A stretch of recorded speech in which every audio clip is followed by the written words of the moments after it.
একজন মানুষকে যদি বলা হয় যে তোমাকে যা বলা হয়েছে সেটা তোমাকে সম্পূর্ণ বিশ্বাস করতে হবে, তাহলে সেটা কিন্তু সম্পূর্ণ ভুল। সেই মানুষটির বিশ্বাসের সাথে সাথে থাকতে লাগবে তার বৌদ্ধিক প্রত্যয়। কোনটাকে বিশ্বাস করবে আর কোনটাকে বিশ্বাস করবে না, এই বিচক্ষণতা যদি না থাকে তাহলে সে তো পাগল হয়ে যাবে। এই কথাটি বলছেন স্বামী বিবেকানন্দ স্বয়ং।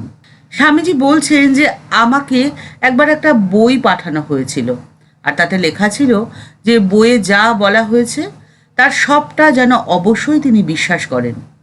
আর সেই বইটিতে লেখা ছিল যে আত্মা বলে কিছু নেই, স্বর্গে রয়েছেন দেবদেবীরা, আর আমাদের প্রত্যেকের মাথা থেকে আলোর রেখা স্বর্গে যাচ্ছে। আর এই কথাগুলো সেই বইটির লেখিকা কিভাবে জানতে পেরেছিলেন সেটা স্বামীজি যদিও জানেন না, কিন্তু লেখিকার এই প্রস্তাবে স্বামীজি রাজি হতে পারেননি। তিনি প্রত্যাখ্যান করেছিলেন তার এই বক্তব্যকে। আর তাতে সেই লেখিকা অত্যন্ত ক্ষিপ্ত হয়ে স্বামীজিকে বললেন যে তিনি নিশ্চয়ই একজন খুব খারাপ মানুষ, আর সেই জন্যেই তার জীবনে কিচ্ছু হবে না। স্বামীজি এক ভক্তকে এই কথাগুলো বলে বলছেন যে একেই বলে গোঁড়ামি। গোঁড়ামি মুক্ত যদি না হতে পারো তাহলে জীবনে এগোনো কোনোভাবেই যাবে না।